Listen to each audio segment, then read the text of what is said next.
Bonjour, David, je suis content que ça se passe. Ça c'est bien passé, quoi. C'est passé. D'accord. Faites tout. Mettez votre manteau là. Émilie. Merci.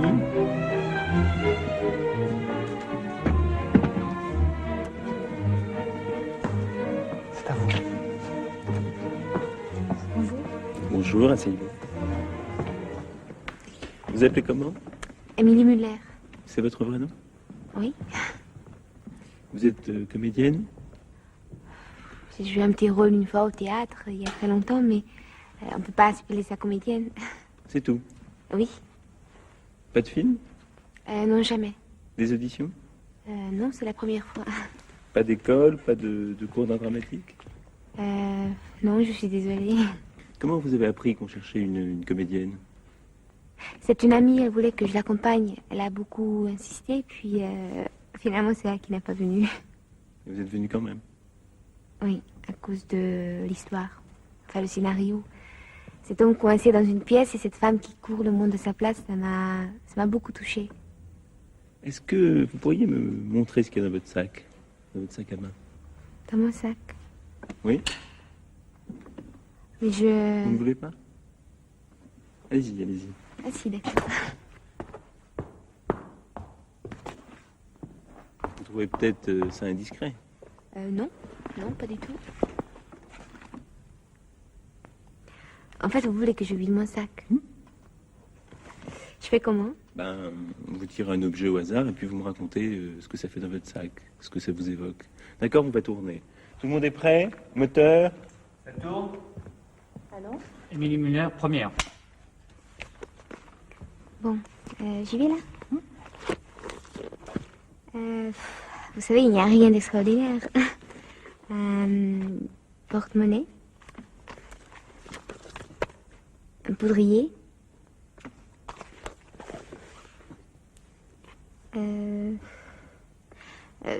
Ce matin, en venant ici, j'ai traversé un marché. Il y avait des fruits de toutes les couleurs et des pommes. Des pommes rouges et vertes.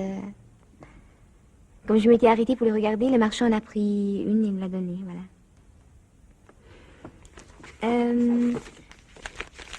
C'est quoi? Ça?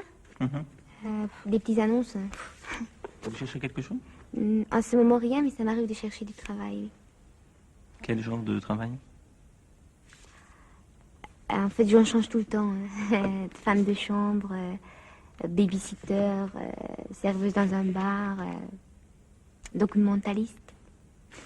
En ce moment, je suis correctrice dans une maison d'édition. Ça me plaît beaucoup. Le défaut, c'est que dans un texte, je ne vois plus que les défauts, justement. C'est fou quand on est un peu curieux ce qu'on peut trouver dans les petites annonces. Hein. Et puis, je trouve que c'est tellement formidable de savoir que quelques mots dans un journal peuvent changer une vie. J'aime bien les annonces de maison aussi parce que je rêve d'avoir une maison à moi. Ou pas grand-chose, une petite maison tout au fond d'une forêt, ça me suffirait. Mais une maison où je pourrais aller quand j'en ai envie. Où je pourrais amener des amis, où l'on pourrait boire, écouter de la musique jusqu'à très tard dans la nuit. Quand je lis l'annonce d'une maison,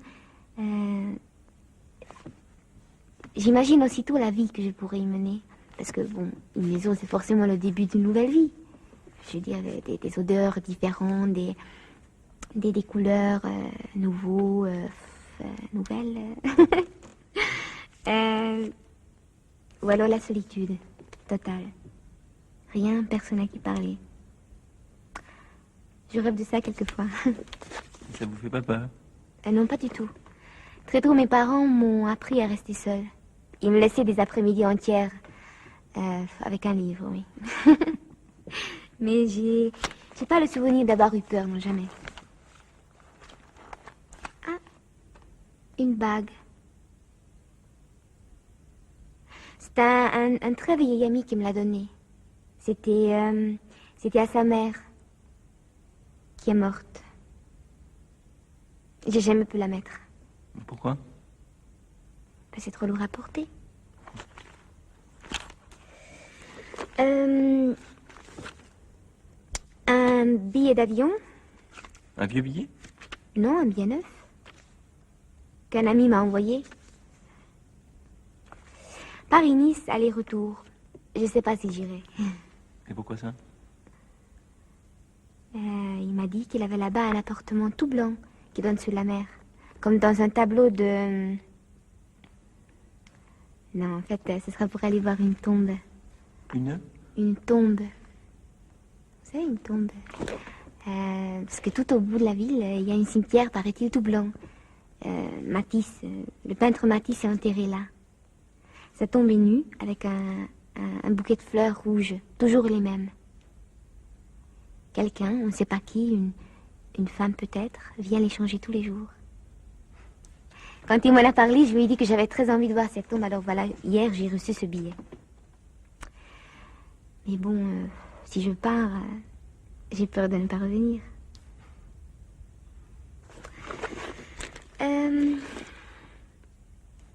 Un petit carnet pour noter. Pour noter quoi? Ou une histoire, un bout de rêve, une phrase que j'ai lue dans un livre. Je passe mon temps à noter. C'est une manie absurde. Pourquoi absurde? Parce que ça ne sert à rien. Ce qui compte vraiment, c'est inutile de le noter, on s'en souvient. Et c'est votre journal aussi? Ça? Oui. J'écris tous les jours, je m'oblige à écrire tous les jours, c'est comme un travail. J'écris ce que je vois, ce que je fais, des gens que je rencontre, tout. Et vous n'avez pas peur qu'on le lise? Oh si, l'autre jour, j'ai perdu un de mes carnets. Carnet, oui.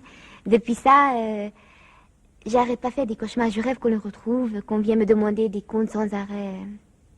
Et il y a des choses terribles, des choses que je n'ai jamais dites à personne. Vous pourriez me lire quelque chose comme ça? Enfin, au hasard?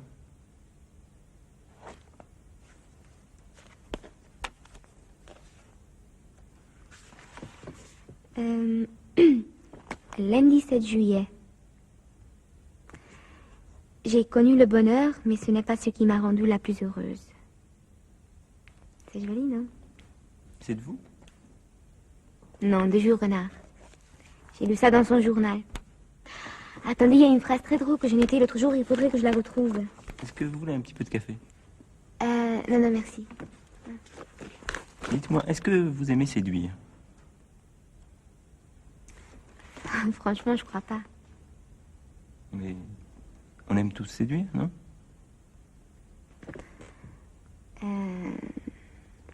C'est moi, c'est plutôt le désir de l'autre qui me séduit. C'est-à-dire? Oui, dès qu'on me montre un peu d'intérêt, un peu d'attention, je ne résiste pas. Je voudrais faire autrement, mais je peux pas, c'est plus fort que moi. Mais les hommes doivent en profiter, non? Alors je les laisse tomber. C'est très inattendu parfois. Par exemple? Je sais pas, il peut souffler d'un mot, d'un geste. Pour eux, c'est sans importance, mais pour moi, c'est suffisant. Ça suffit pour que je me rende compte qu'il n'y a rien de commun entre nous. Et après, vous les revoyez plus? Ah non, ça je peux pas. Des gens que j'ai aimés, je cherche toujours à les revoir. J'ai toujours besoin de savoir ce qu'ils font, ce qu'ils sont devenus.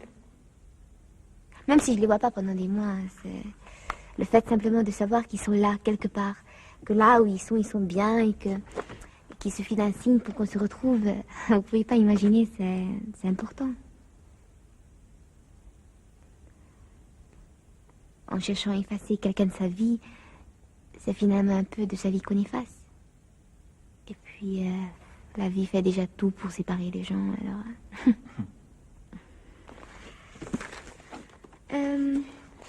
un stylo pour... C'était un cadeau de mon ami pour son anniversaire. Pour son anniversaire? Oui. Il a toujours préféré de faire des cadeaux plutôt qu'en recevoir. Une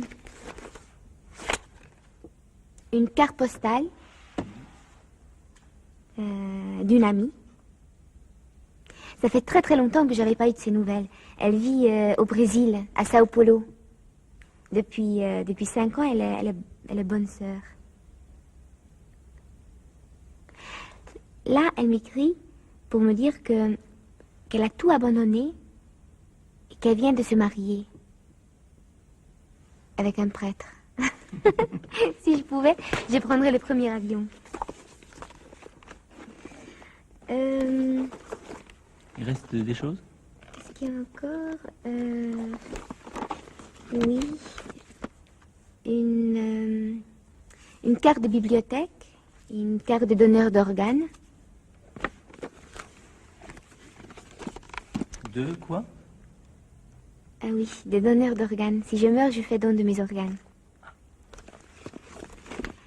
Ça, je n'en prends presque jamais, mais je l'ai toujours sur moi à cause des insomnies.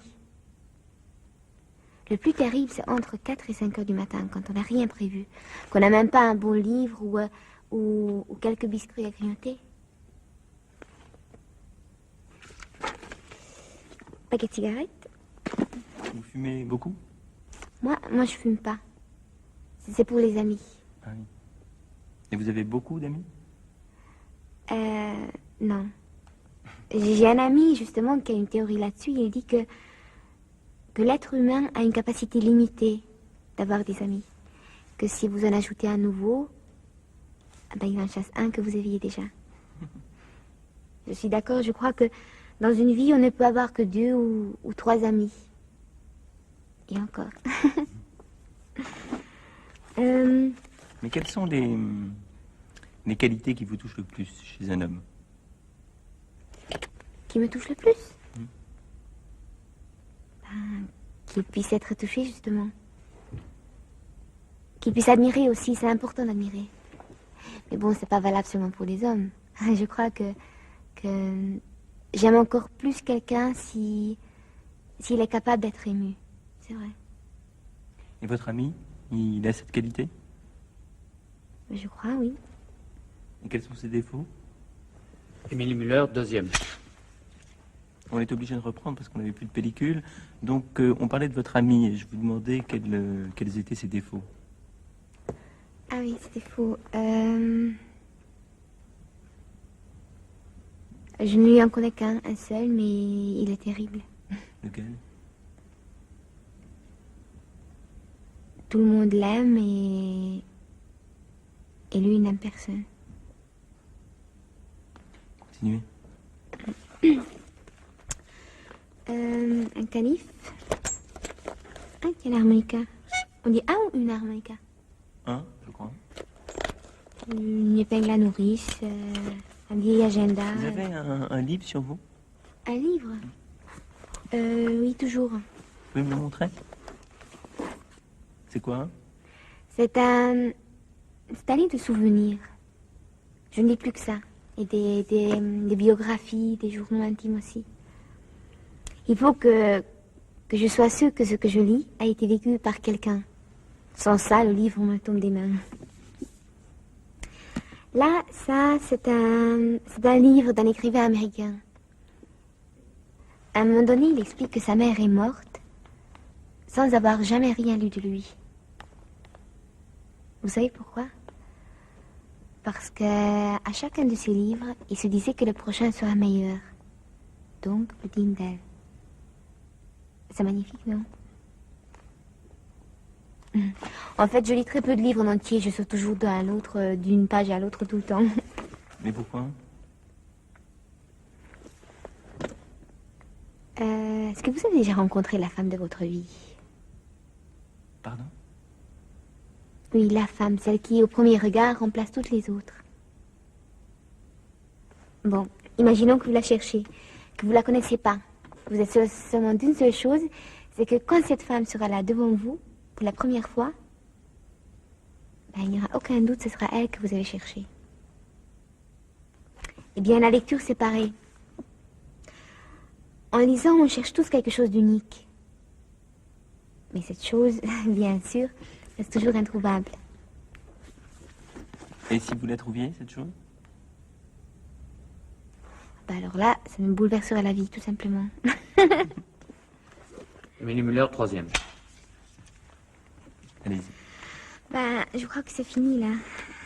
Ah non, il y a une petite poche. Là, c'est mon ami. Il dort. C'est le seul moment où il accepte d'être photographié. Là, c'est ma mère. Quand elle était jeune. J'ai trouvé cette photo il y a quelques jours dans une malle. Je l'avais jamais vue. J'aime bien le regard de ma mère, son sourire surtout. C'est la première fois que je la vois dans les bras d'un autre homme que mon père. Ils ont l'air très amoureux. Je suis content qu'avant nous, avant mon père, elle a pu être heureuse. Ils comptent beaucoup, vos parents? Oui, ils sont tout pour moi. L'idée qu'un jour, Oui, j'en tremble. Et vous pouvez me parler de vous, petite fille? Pendant longtemps, je suis restée petite. Pourquoi? Je ne voulais pas grandir, je suis tellement bien. Je sais plus quel est l'écrivain qui dit que quand il était jeune, enfin petit, il ne se souvient pas d'avoir touché terre, tellement il passait de bras en bras. Mais moi, c'est pareil, j'avais des parents très rassurants qui m'ont beaucoup protégée. Vous êtes de quelle origine? Je suis hongroise. Vous pouvez me dire quelque chose comme ça en hongrois? Un poème, par exemple? Vous n'avez pas compris grand-chose. Pas grave. Harminchat fokos lázban égek mindig, Istenem ápolsz anyám. Mint lengyel könnyű lány, ha odaintik, kinyújtoztál a halál oldalán. D'accord. Voilà. Et quand vous étiez petite, est-ce que vous saviez ce que vous vouliez faire plus tard? Oui. Avec mon frère, on voulait être astronaute. Astronaute, oui. On passait notre temps à observer le ciel. On nous aurait proposé de partir pour Vénus ou Mars ou Jupiter. On aurait été fous de joie, on serait partis tout de suite. Ça s'est pas fait. Non. Allez savoir pourquoi. Mais on peut couper. C'est fini, voilà, les 15 minutes sont passées. Déjà? Mais merci beaucoup. Au revoir. Au revoir. Vous n'oublierez pas de vérifier les coordonnées dehors auprès du jeune homme qui est dans le couloir. Hein. Comme ça, on vous rappellera D'accord. dans une semaine.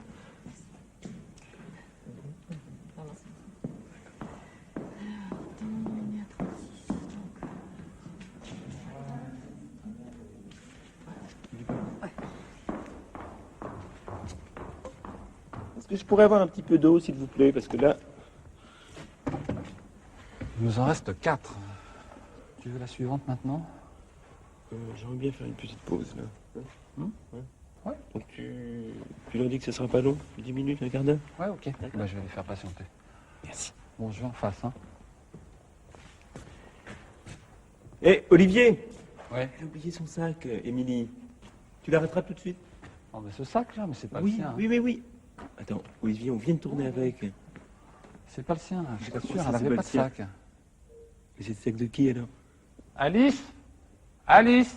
Oui, Alice, dis-moi, c'est à qui ce sac? c'est le mien. Non. Mais si, c'est le mien.